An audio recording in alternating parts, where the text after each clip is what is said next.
Who is your ideal client? That's the question. Have you ever done this exercise? Have you ever sat down and said, who's my ideal customer? Who am I looking for? You know, they're a first-time buyer, they're a young couple, they're tech-savvy, right? They're not narcissistic, egomaniac, freak lunatics. You guys with me? If you haven't done this, there's a wonderful book written many years ago called Attracting Perfect Clients, and here's what it is. How many of you are married? Raise your hands really high. Congratulations. Do you like them? Okay. Do you all know the name Brian Tracy? Very famous old speaker, right? One of my early mentors. I'm in a seminar like this. Brian Tracy, he is mentoring me. Now we call that coaching. He's mentoring me from 18 to 20. And on July 17th, 1991, about a month before I turned 20, Brian said, hey, Tom, stand up. And I looked around, and there was a bunch of old people. They were like 40. I'm 20. And I'm making $250,000 a year as a sales guy.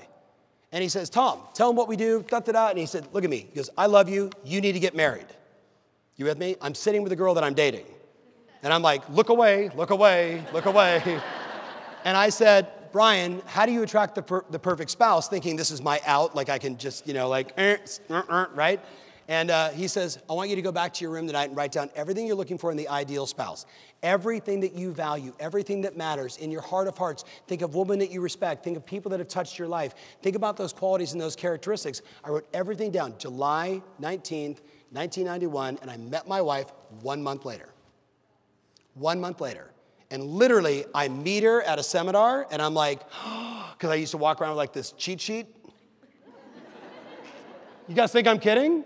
I was pre-qualifying. How do you feel about this? How do you feel about that? How do you feel about this? How do you, right? Just trying to navigate and see, you know, because she had a bunch of the checks, right? You know, physical looks, Italian, dark hair. I'm lily white, man. If my kids could tan, that would be awesome. Check, check, check, right?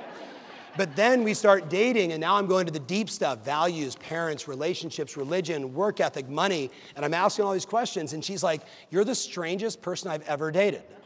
She's like, you ask the weirdest questions. Why are you asking me all these questions? Fellas, do not do this. I said, well, I went to this seminar, and the guy told me to write down everything I wanted, and you're it.